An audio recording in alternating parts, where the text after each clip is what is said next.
Student good morning કેમ છો આપણે ધોરણ 12 ની અંદર જે આપણું બીજું ચેપ્ટર ચાલી રહ્યું છે કાસ્કેડિંગ સ્ટાઇલશીટ અને જાવાસ્ક્રિપ્ટ એમાં જાવાસ્ક્રિપ્ટ વિશે લાસ્ટ ટાઈમ આપણે સમજ્યાનું એક એક્ઝામ્પલ પણ જોયું આપણે હવે આપણે એની થોડી થિયરી જોવાની છે આ ચેપ્ટરની અંદર કે ભાઈ જાવાસ્ક્રિપ્ટની સાથેની જે થિયરીઓ જે જોડાયેલી છે તે જોઈશું આપણે સૌથી પહેલા આપણે વાત કરીએ તો મૂળભૂત રીતે વેબ પેજમાં દેખાવ ઓપરેશનનું નિયંત્રણ કરવા માટે HTML નો ઉપયોગ કરવામાં આવે હવે એ સ્ટેટિક હોય સ્ટીલ લેવલ હોય એને રેન્ડર કર્યા પછી બદલી શકાતું નથી હવે ઇન્ટરનેટનો જેમ જેમ વિકાસ થયો તેમ તેમ લોકો એમ ઈચ્છે કે ભાઈ વધુ સંવાદન થાય ઇન્ટરેક્ટિવિટી વધે HTML માત્ર અપરિવર્તનશીલ વેબ પેજ આપી શકે એના માટે શું કરવું પડ્યું કે વેબ પેજમાં જાવા પ્રોગ્રામિંગ એટલે કે પ્રોગ્રામિંગ ભાષાનું સંવાદનની ઊભી થઈ જરૂરિયાત ઊભી થઈ અને એના માટે જાવા પ્રોગ્રામિંગ આ જે નેટસ્કેપ છે એને ડેવલપ કરેલું છે જાવાસ્ક્રિપ્ટને તો આ એક સ્ક્રિપ્ટિંગ ભાષા છે જેના વિશે તમે થોડું ઘણું સમજી ગયા છો પ્રેક્ટિકલી થોડું જોયું છે આપણે એટલે આઈડિયા છે તમને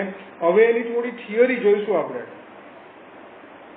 તો થિયરીની વાત કરીએ આપણે તો સૌથી પહેલા આપણે જોઈશું એની અંદર ફંક્શન વેલિડેટ ફોર્મ તમે સ્ક્રિપ્ટ ટેગથી શરૂઆત કરો એટલે સૌથી પહેલું આપણે બનાવવાનું હોય છે એનું ફંક્શન બનાવવાનું હોય છે હવે નિશ્ચિત કાર્યને પાર પાડવા માટે પુનઃ ઉપયોગમાં લઈ શકાતા તેવા કોડના બ્લોકને વિધેય ગુજરાતીમાં આપણે એને વિધેય કહીશું ફંક્શનને અથવા એને રૂટીન પણ કહેવામાં આવે છે વિધેયને તમે વ્યાખ્યાયિત કરવું હોય તો એના માટે ફંક્શન શબ્દનો ઉપયોગ કરવો પડે છે અને આ કોડના જેટલા પણ છે એ કોડને તમારે બ્લોકની અંદર કયા બ્લોકની અંદર છગડીયા કૌંસના બ્લોકની અંદર તમારે લખવું પડે છે અહીં આપણે ઉદાહરણ જોયું હતું વેલિડેટ ફોર્મ નામનું એક ઉદાહરણ જોયું હતું પછી આ તો આપણે બનાવેલું છે ઉપયોગકર્તા નિર્મિત છે યુઝરે બનાવેલું છે ઘણી વખત જાવાસ્ક્રિપ્ટના પોતાના આંતરપ્રસ્થાપિત એટલે કે ઇનબિલ્ટ વિધેયો પણ છે જેમ કે અલર્ટ તો જાવાસ્ક્રિપ્ટ અલર્ટ જેવા કેટલાક આંતરપ્રસ્થાપિત વિધેયો પણ પૂરા પાડે છે અલર્ટ વિધેય લખાણ સ્વીકારે છે અને તેને એલર્ટ બોક્સમાં દર્શાવે છે જેમ કે ઉદાહરણ તરીકે આપણે જોઈએ તો કે ફંક્શન હેલો નામનું એક ફંક્શન બનાવે છે એમાં બીજું કોઈ પણ કાર્ય નથી કરતા અલર્ટ લખ્યો અને હેલો સ્ટુડન્ટ્સ લખ્યો એટલે તરત જ એલર્ટ મેસેજ શું કરશે હેલો સ્ટુડન્ટ્સ છે એને છાપી દેશે જુઓ જ્યારે હેલો વિધેય બોલાવવામાં આવશે કોલ કરવામાં આપણે પેલું એડવાન્સ એડિટ પર તમે જોયું રિટર્ન લખીને ઓન સબમિટ પર આપણે એને કોલ કરાવશો તો એ રીતના તમે એને કોલ કરાવશો બોલાવશો ત્યારે હેલો સ્ટુડન્ટ સાથેનું એલર્ટ બોક્સ એમાં દર્શાવવામાં આવશે તો સૌથી પહેલો પાર્ટ આપણો ફંક્શન છે હવે વિધેય જે છે એનો અમલ કોઈ ઘટના ઇવેન્ટ દ્વારા અથવા સોર્સ કોડમાં બોલાવવામાં એટલે કોલ કરવામાં આવશે હવે વિધેયને સોર્સ કોડમાં કોઈ પણ સ્થાનેથી બોલાવી શકાય નોર્મલી HTML કોડને હેડ કે બોડી વિભાગમાં વિધેયને વ્યાખ્યાયિત કરી શકાય છે પરંતુ નોર્મલી મોટે ભાગે આપણે ક્યાં લખવાનું છે હેડની અંદર લખવાનું છે હવે વિધેયને તેના નામથી બોલાવવામાં આવે છે તે કૌંસમાં આપેલી કિંમતો સ્વીકારી શકે છે આ કિંમતો વિધેયને પ્રાચલ પેરામીટર તરીકે મોકલવામાં આવે છે વિધેય કિંમત પરત કરે તેવું પણ આપણે ક્યારેય ઈચ્છતા હોઈએ છીએ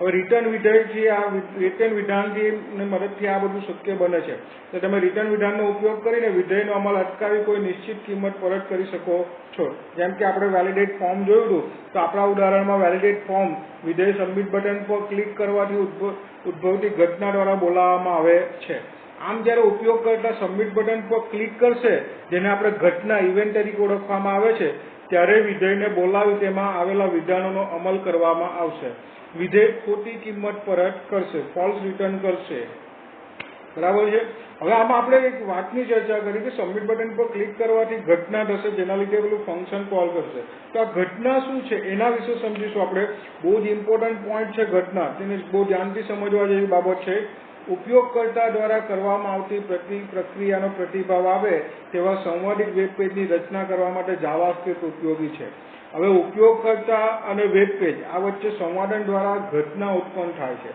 બીજા શબ્દોમાં કહીએ તો જ્યારે ઉપયોગકર્તા કંઈ પણ કાર્ય કરે ત્યારે ઘટના ઉદ્ભવે છે હવે તમને એક ઉદાહરણ આપું કે તમે સ્ટાર્ટ બટન ઉપર ક્લિક કરો છો અને એક મેનુ ખુલે છે તો શું થયું આ કોઈ જાદુ છે કોઈ મેજિક છે એક વસ્તુ સમજીને ચાલો આ કોઈ પણ પ્રકારનું મેજિક નથી તમે કોમ્પ્યુટરની અંદર કોઈ પણ કાર્ય કરો તમે કોઈ ફોલ્ડર પર જઈને માઉસનું પોઇન્ટર લઈ જાઓ અને ક્લિક કરો એટલે સિલેક્ટ થાય એના પર 2 વખત ક્લિક કરશો તો એ ઓપન થઈ જાય સ્ટાર્ટ બટન પર ક્લિક કરો તો એનું મેનુ ખુલે કોઈ બી પેનલ પર જઈને તમે ક્લિક કરશો માઉસનું પોઇન્ટરનો ઉપયોગ તો આ બધું શું છે આ બધું કોઈ મેજિક નથી કોઈ જાદુ નથી પરંતુ કોમ્પ્યુટરની અંદર પહેલેથી પ્રી ડિફાઇન્ડ નક્કી કરવામાં આવેલી ઘટનાઓ છે ઇવેન્ટ છે કે જ્યારે હું ક્લિક કરીશ એટલે આ ક્રિયા થવી જોઈએ. એટલે કોઈ પણ ઘટના જ્યારે અમલમાં આવે એટલે એની કોઈ પ્રતિક્રિયા, એની કોઈ પ્રક્રિયા એની પાછળ થશે એવું પ્રોગ્રામિંગ સેટ કરવામાં આવે છે. હવે જાવાસ્ક્રિપ્ટ જે છે તેમાં અમુક ઘટનાઓ જે છે જે આપણે યુઝ કરી શકીએ છીએ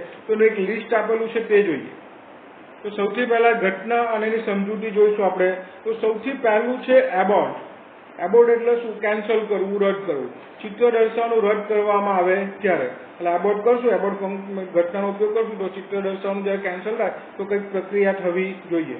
બ્લર, રેડિયો બટન જેવું કોઈ ઘટક નિષ્ક્રિય બને ત્યારે એટલે તમે ફોકસ જે છે ફોકસનું ઊંધું આવે, ફોકસનું ઉલટું આવે. તમારું કર્સર જે છે અથવા માઉસ પોઇન્ટર છે કોઈ એક જગ્યા પર ક્લિક કરે છે તો એ ફોકસ થાય. જો નીચે ફોકસ છે બટન જેવો કોઈ ઘટક સક્રિય બને ત્યારે, અને એનું ઊંધું તમે એના પરથી સક્રિયતા હટાવી દો એટલે કે નિષ્ક્રિય બની જાય. એટલે કે ધારો કે બે બટન છે, સબમિટ અને રીસેટ. હું સબમિટ બટન પર ક્લિક કરું એટલે ફોકસિંગ એના પર થયું, અને હું સબમિટ પરથી કર્સર હટાવીને રીસેટ પર કહું તો રીસેટ પર ફોકસ થયું અને સબમિટ પર બ્લર થયું. એટલે રેડિયો બટન જેવું કોઈ પણ ઘટક, કોઈ બી બટન છે, રેડિયો બટન હોય કે ટેક્સ્ટ બોક્સ હોય, ત્યાંથી એનું કર્સર કે જે પોઇન્ટર છે જે ફોકસિંગ હટે એટલે એને બ્લર થયું એવું કહેવામાં આવે, એટલે કે ઘટક નિષ્ક્રિય બને ત્યારે. પછી ક્લિક, માઉસનું પોઇન્ટર તમે ક્લિક દબાવો એના ઉપર, ઉપયોગકર્તા ફોર્મના કોઈ પણ ઘટક પર ક્લિક કરે ત્યારે. ચેન્જ, ઉપયોગકર્તા દ્વારા ફોર્મના ફિલ્ડની કિંમત બદલવામાં આવે ત્યારે. પછી છે એરર, દસ્તાવેજ કે ચિત્ર દર્શાવતી વખતે જો કોઈ ક્ષતિ ઉદ્ભવે તો ત્યારે એરરની ઘટના ઉદ્ભવે છે. ફોકસ, બટન જેવો કોઈ ઘટક સક્રિય બને ત્યારે. લોડ, દસ્તાવેજ કે ચિત્ર દર્શાવવામાં આવે ત્યારે. માઉસ આઉટ, માઉસનું પોઇન્ટર ઘટક પરથી દૂર કરવામાં આવે ત્યારે. માઉસ ઓવર, માઉસનું પોઇન્ટર ઘટક પર લાવવામાં આવે ત્યારે. રીસેટ, ફોર્મના ફિલ્ડને પૂર્વ નિર્ધારિત કિંમત સાથે રીસેટ કરવામાં આવે ત્યારે. હવે એક બહુ મહત્વની બાબત હું તમને જણાવવા જઈ રહ્યો છું કે માઉસ ઓવર અને માઉસ આઉટ જે છે ને એનો બહુ સૌથી વધુ ઉપયોગ થાય છે ઘટનાની અંદર. અને ખાસ કરીને જે વાયરસીસ જે હોય છે ને, વાયરસ ફેલાવનારા લોકો આનો સૌથી વધુ ઉપયોગ કરે છે. શું છે તે હું સમજાવું. તમે માઉસનું પોઇન્ટર કોઈ પણ પાર્ટ ઉપર લઈ જાઓ એટલે કોઈ બી જે છે કાં તો બટન છે કે કોઈ બી બોક્સ મૂકેલું છે કે કોઈ ઇમેજ મૂકેલું છે કે કંઈ બી લખાણ મૂકેલું છે એના પર તમે માઉસનું પોઇન્ટર લઈ જાઓ એટલે માઉસ ઓવર ઘટના અમલમાં આવે. અને તમને પેલા સ્ટાર્ટ બટનનું મેં સમજાવ્યું ત્યારે કહ્યું કે ઘટના અમલમાં આવે એટલે એની પાછળ કોઈ પ્રોગ્રામ રન થાય. અને માઉસ આઉટ, માઉસ આઉટ એટલે શું? એના પરથી તમે પોઇન્ટર હટાવી લો ત્યારે માઉસનું પોઇન્ટર. એટલે બંને પ્રક્રિયા છે. હવે બંને પ્રક્રિયા એટલે શું? એક ઘટના અમલમાં આવશે, એક કાર્ય થવાની સૂચના મળશે, અને આમાં શું કાર્ય થશે? વાયરસીસ ડાઉનલોડ થવાનો પ્રોગ્રામ રન થઈ જશે, અને તમારી જાણ વગર તમારા કોમ્પ્યુટરની અંદર વાયરસીસ ડાઉનલોડ થવાના ચાલુ થઈ જશે. આ માઉસ ઓવર ને માઉસ આઉટ બહુ જ ડેન્જરસ થિંગ છે. તમારી જાણ બહાર તમે ઘણી વખત આપણે એમ છે કે મેટ્રો પેલું ઓપન કર્યું હતું વેબ પેજ, એમાં કશું ક્યાંય ક્લિક પણ નથી કર્યું, કશું ડાઉનલોડ પણ નથી, કંઈ જ નથી કર્યું, છતાં પણ વાયરસીસ આવી ગયા કે અથવા કોઈ પણ ખોટી પ્રક્રિયાઓ થઈ એની અંદર. તો એનું કારણ શું? આ માઉસ ઓવર ને માઉસ આઉટ પર ગોઠવાયેલું હશે. માઉસ ઓવરનું પોઇન્ટર એના પર લઈ જવામાં આવે એટલે એ ઘટના તરત જ અમલમાં થઈ જાય, અને પેલી પ્રક્રિયા ધારો કે ભાઈ એને ક્લિક મળી જાય કે ભાઈ ચાલો પ્રોગ્રામ છે, પ્રોગ્રામને ડાઉનલોડ થવા માટે માઉસ ઓવર લઈ જાય, પેલા ઇમેજ કે કોઈના પર પોઇન્ટર ગયું એટલે પાછળ પ્રોગ્રામ રન થવાના ચાલુ થઈ જાય. એવું જ માઉસ આઉટનું તમે પોઇન્ટર હટાવો ત્યારે થઈ જાય. એટલે આ બે વસ્તુ છે. ઘણી વખત હું અમારી વાત કરું, અમે જ્યારે પ્રોજેક્ટ કરતા હતા પ્રોગ્રામિંગની અંદર તો માઉસ ઓવરના માઉસ આઉટનો પ્રોજેક્ટની અંદર અમે વેબ પેજની અંદર રીતે કરેલું હતું કે એક લખાણ લખેલું, પેરેગ્રાફ લખેલો હોય, જેવું માઉસનું પોઇન્ટર એના પર લઈ જાવ ને એટલે જે લખાણ લખેલું છે ને ઝૂમ થઈને આગળ આવે, એટલે વધારે બહુ સારી રીતે દેખાય. અને જેવું માઉસનું પોઇન્ટર હટાવું એટલે પાછું ઝૂમ આઉટ થઈ જાય ને પાછું ઓરિજિનલ સાઇઝમાં જતું રહે. એટલે માઉસનું પોઇન્ટર હું જેના પર બી લઈ જાઉં ને એટલે મોટું ઝૂમિંગ સ્પીડની અંદર દેખાઈ જાય મને. તો એ રીતે માઉસ ઓવરના માઉસ આઉટની ઘટનાઓ અમે ગોઠવી હતી. એટલે આવું ઘણા બધા ઉપયોગ છે કે આ બધી ઘટનાઓ છે. તમને પહેલાં કહ્યું, ફરી કહી રહ્યો છું, કોમ્પ્યુટરમાં કોઈ પણ વસ્તુ મેજિક નથી. જે કંઈ પણ થાય છે એની પાછળ કંઈ ને કંઈ પ્રોગ્રામ, કંઈ ને કંઈ સૂચનાઓ મૂકવામાં આવેલી છે. તમને ફરી યાદ અપાવું પ્રોગ્રામિંગ કે કોમ્પ્યુટરને આપવામાં આવતી સૂચનાઓનો સમૂહ એટલે પ્રોગ્રામ. તો કોમ્પ્યુટરને જે કંઈ બી સૂચના આપવામાં આવે એ પ્રમાણે જ એ કામ કરશે. ત્યાર પછી હજુ થોડી ઘટનાઓ છે તે જોઈએ. રીસેટ જોયું આપણે કે ફોર્મના ફિલ્ડને પૂર્વ નિર્ધારિત કિંમત સાથે રીસેટ કરવામાં આવશે. પછી સિલેક્ટ, ઉપયોગકર્તા ફોર્મનું ફિલ્ડ પસંદ કરે ત્યારે. સબમિટ ઉપયોગકર્તા ફોર્મ સબમિટ કરે ત્યારે, અનલોડ ઉપયોગકર્તા પાનું છોડી દે ત્યારે. આ જેટલી પણ ઘટના મેં તમને કહી, જેટલી પણ ઘટના જણાવી, આ ઘટનાનો મતલબ એવો થાય કે સામે જે સમજૂતી આપેલી છે એ પ્રક્રિયા જ્યારે પણ થાય ત્યારે કોઈને કોઈ પ્રોગ્રામ રન થશે, અને એ ઘટના ઘટ્યા પછી કોઈને કોઈ પ્રોગ્રામ રન થશે. જેમ કે આપણે સબમિટ બટનનું જોયું હતું કે સબમિટ બટન શું છે, ઉપયોગકર્તા ફોર્મ સબમિટ કરે ત્યારે જેવું સબમિટ બટન પર ક્લિક કરશે એટલે આપણે જે પેલું ફંક્શન બનાવેલું છે વેલિડેટ ફોર્મ એ એક્ટિવ થઈ જશે, કારણ કે આપણે એને કોલ કરાવેલું છે રિટર્ન એ એક્ટિવ થઈ જાય એટલે શું કરે, આપણે આખા ફોર્મને ચકાસશે. આપણે આના પછીનું જે એક્ઝામ્પલ જોવાનું છે એમાં રજીસ્ટ્રેશન ફોર્મ જે છે, આખું રજીસ્ટ્રેશન ફોર્મ ઉપર હું તમને સમજાય કે કઈ રીતે આખા ફોર્મ ઉપર આ ઘટનાઓ અમલ એટલે કે જે ચેક કરતું હોય છે. એટલે એમાં કોઈ પણ ભૂલ ન નીકળે, જેમ કે ભાઈ ફર્સ્ટ નેમ છે, ફર્સ્ટ નેમમાં આપણે કોઈ પણ માહિતી લખી નથી ને ખાલી છોડીને તો તરત જ પેલો ભૂલ સંદેશ એરર મેસેજ આવી જશે. એટલે આ રીતના સબમિટ બટન સબમિટ કરે આ ઘટના પ્રોગ્રામ રન થવાના ચાલુ થઈ જશે. એવી રીતના આપણે જેટલી પણ ઘટના જોઈ દરેકે દરેક ઘટનાની અંદર આ વસ્તુ થાય છે. હવે જ્યારે કોઈ ઘટના ઉદ્ભવે ત્યારે આપેલ સ્થિતિ અનુસાર એક નિશ્ચિત જાવાસ્ક્રિપ્ટ કોડનો અમલ કરવામાં આવે છે. આ જાવાસ્ક્રિપ્ટ કોડને ઘટના સંચાલક એટલે કે ઇવેન્ટ હેન્ડલર કહેવામાં આવે છે. હવે ઇવેન્ટ હેન્ડલરનું નામ જે છે તે ઘટનાના નામ જેવું જ રાખવામાં આવે છે, પણ એની આગળ ઓન શબ્દ લાગે છે, ON. ઉદાહરણ તરીકે ક્લિક ઘટના હોય, ક્લિક કરવાનું હોય તો એના માટે ઇવેન્ટ હેન્ડલરનું નામ શું બનશે, ઓન ક્લિક. એ જ રીતે આપણે સબમિટનું કરેલું હતું તો સબમિટની ઘટના માટે શું બનશે, ઓન સબમિટ. આવા ઇવેન્ટ હેન્ડલરનો ઉપયોગ થશે. આપણે ઉદાહરણમાં ઉપયોગ કરતા સબમિટ બટન ઉપર ક્લિક કરે ત્યારે તે સબમિટ ઘટના વખતે ફોર્મની યથાર્થતા ચકાસવી જરૂર છે. આ માટે આપણે ઓન સબમિટ ઇવેન્ટ હેન્ડલરનો ઉપયોગ કરવાનો જરૂરી છે.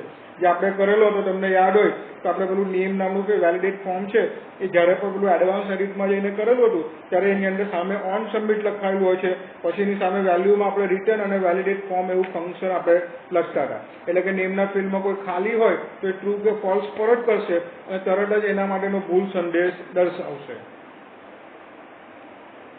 આપણા ઉદાહરણમાં આપણે આ જોયું હતું કે જે ટ્રુ અને ફોલ્સ પરત કરશે. હવે નેક્સ્ટ પોઈન્ટ છે આપણો ચલ, વેરિયેબલ. કે વેરિયેબલ શું છે, તો આપણા ઉદાહરણમાં આપણે વેલિડેટ ફોર્મમાં નીચે એવું વિધાન લખેલું હતું કે વેરિયેબલ x document.js1.name.value. તો અહીં આપણે x નામનો ચલ ઘોષિત કરેલો છે, ડિક્લેર કરેલો છે. ચલ એ વિગતોનો સંગ્રહ કરતો સંગ્રાહક છે. ચલ એટલે શું થાય, વેરિયેબલ એટલે કે જેની આપણે એમ થોડી સામાન્ય ભાષામાં વાત કરીએ તો જેની કિંમતો બદલાતી રહે છે, ચલિત છે. તો અહીં ચલ એટલે શું થશે કે જેમાં ઉપયોગકર્તા પોતાની માહિતી, કોઈ પણ માહિતી છે એ વિગતો છે એને સંગ્રહ કરવા માટેનો એક સંગ્રાહક. જેમ કે આમાં આપણે કહ્યું કે ભાઈ ડોક્યુમેન્ટ.js તો નેમ નાનું ટેક્સ્ટ બોક્સ છે, એની જે વેલ્યુ છે એ વેલ્યુ ક્યાં સંગ્રહ થશે, x ની અંદર. જાવાસ્ક્રિપ્ટમાં ચલ પણ કેસ સેન્સિટિવ છે, આ ધ્યાન રાખજો. માટે ચલમાં તમે સ્મોલ x નો અને ચલમાં કેપિટલ X નો ઉપયોગ કરશો તો બંને અસમાન છે, બંને સરખા નથી. એટલે તમે જ્યારે પ્રોગ્રામિંગની અંદર કામ કરો અને તમે ડિક્લેર કરતી વખતે x નો ઉપયોગ કરેલો ત્યારે x સ્મોલ હોય અને if દ્વારા ચેક કરાવો ત્યારે x કેપિટલ હોય તો જવાબ આવશે નહીં, કારણ કે કોમ્પ્યુટર માટે તો બંને જે x છે તે અલગ છે. ચલમાં અંકો, સ્ટ્રિંગ કે લખાણનો સંગ્રહ કરી શકાય છે. જાવાસ્ક્રિપ્ટમાં વેરિયેબલ કીવર્ડનો ઉપયોગ કરીને ચલની ઘોષણા કરી શકાય છે. var કીવર્ડનો ઉપયોગ થાય છે. હવે પરીક્ષા માટે IMP છે, આ ધ્યાન રાખજો. એક તો ચલની વ્યાખ્યા કે ચલ એ વિગતોનો સંગ્રહ કરતો સંગ્રાહક છે અને જાવાસ્ક્રિપ્ટમાં ચલનો ઉપયોગ કરવા, ઘોષણા કરવા માટે કયા કીવર્ડનો ઉપયોગ થાય, var કીવર્ડનો ઉપયોગ થાય છે. અહીંયા જો અલગ અલગ એક્ઝામ્પલ આપેલા છે કે var x is equal to true, var y is equal to hello, var z hello student. આવું કોઈ પણ વેરિયેબલ તમે સ્ટોર કરી શકો છો. હવે આપણે જોવાનું છે if સ્ટેટમેન્ટ. if વિધાન જે આપણે જોયું હતું જેને શરતી વિધાન કહેવામાં આવે છે. તમે નોર્મલી if વિધાનનો ઉપયોગ ઓલરેડી તમે અગાઉના ધોરણોમાં ભણીને જ આવેલા છો. તમે if દ્વારા એક્સેલની અંદર ઉપયોગ કરેલો છે, સી લેંગ્વેજની અંદર ઉપયોગ કરેલો છે. પ્રોગ્રામનો પ્રવાહ બદલવા માટે શરતી વિધાન ifનો ઉપયોગ કરવામાં આવે છે. કોઈ નિશ્ચિત શરતની યથાર્થતા તપાસવા માટે if વિધાન પદાવલીનું મૂલ્યાંકન કરે છે. જો શરત સાચી હોય તો પ્રોગ્રામ if વિધાનના બ્લોકમાં પ્રવેશી તેમાં આવેલા વિધાનનો અમલ કરે. જેમ કે આપણા ઉદાહરણમાં શું હતું કે x ની કિંમત જો ખાલી હોય, નલ હોય તો તેને ચકાસવા માટે આપણે ifનો વિધાન ઉપયોગ કરેલો, અને જો ખાલી હોય તો ifના બ્લોકમાં જે આપણે લખેલું હતું, શું લખેલું હતું, અલર્ટ અને પછી મેસેજ લખેલો હતો, તેનો સીધો અમલ થઈ જશે અને આપણી સામે ભૂલ સંદેશ આવી જશે. તો આ રીતે if દ્વારા ચકાસણી કરવામાં આવે છે. હવે આપણો નેક્સ્ટ ટોપિક છે ડોક્યુમેન્ટ ઓબ્જેક્ટ મોડેલ. કેટલીકવાર ઓબ્જેક્ટના નિયંત્રણ માટે જાવાસ્ક્રિપ્ટનો ઉપયોગ કરવામાં આવે છે. ઉદાહરણ તરીકે ધારો કે તમારે વેબ પેજ બદલવાની કે તેમાં આવેલા ઘટકોને નિયંત્રણ કરવાની જરૂર છે, તો વેબ બ્રાઉઝરની વિન્ડો કે વેબ પેજના નિયંત્રણ માટે બ્રાઉઝર ઓબ્જેક્ટ મોડલ BOM જેને કહેવામાં આવે છે, નો ઉપયોગ કરવામાં આવે છે. તમામ બ્રાઉઝરને જુદા જુદા વિભાગમાં અથવા ઘટકોમાં વિભાજિત કરવામાં આવેલું છે, જેને જાવાસ્ક્રિપ્ટ દ્વારા ઉપયોગમાં લઈ શકાય છે. આ વિભાગોને બ્રાઉઝર ઓબ્જેક્ટ મોડલ અથવા બોમ્બ તરીકે ઓળખવામાં આવે છે. હવે એની આકૃતિ આપેલી છે કે એમાં કઈ રીતના આપેલું છે, જેમાં સૌથી ઉપર વિન્ડો ઓબ્જેક્ટ છે. જુઓ ધ્યાનથી, તો સૌથી ઉપર વિન્ડો ઓબ્જેક્ટ છે. વિન્ડોની નીચે 4 ભાગ પડેલા છે, ફ્રેમ, પેરેન્ટ, સેલ્ફ અને ટોપ. પછી એની નીચે 3 ભાગ પડે છે, એક હિસ્ટ્રી, ડોક્યુમેન્ટ અને લોકેશન. તો જે વિન્ડો એટલે આપણી મેઇન જે સ્ક્રીન ખુલે તેને વિન્ડો કહેવામાં આવે. હવે વિન્ડોની અંદર જો તમે વેબસાઇટ ડિઝાઇનિંગના પાર્ટની અંદર આગળ જશો ને, તો વેબસાઇટ ડિઝાઇનિંગમાં શીખવાડવામાં આવે કે આપણે ફ્રેમમાં શું રાખવું છે, એમાં ફ્રેમની અલગ અલગ ભાગ, ટોપના સાઈડમાં શું રાખવું છે, પેરેન્ટમાં શું રાખવું, સેલ્ફમાં શું રાખવું, આ અલગ અલગ વસ્તુ તમને શીખવા મળશે. પછી વિન્ડોના મુખ્ય 3 ભાગ, હિસ્ટ્રી, તમે જે કંઈ બી કામ કર્યું છે હિસ્ટ્રીમાં સ્ટોર થઈ જશે. તમારું લોકેશન, જે URL છે તે લોકેશન થશે. અને પછી આવશે ડોક્યુમેન્ટ, એટલે કે આપણો મેઇન જે પેજનો ભાગ છે તે. હવે ડોક્યુમેન્ટના બી 3 ભાગ આપણે આપેલા છે. એક તો લિંક, તમે અલગ અલગ પેજની લિંક ગોઠવેલી હોય તે, એક પેજમાંથી બીજા પેજમાં જવા માટે લિંક આપેલી હોય. ત્રીજું ચેપ્ટર છે આપણે વેબસાઇટ ડિઝાઇનિંગ, જેમાં લિંક વિશે શીખીશું. પછી ફોર્મ, આપણે જે ફોર્મ બનાવતા શીખ્યા તે, અને એન્કર.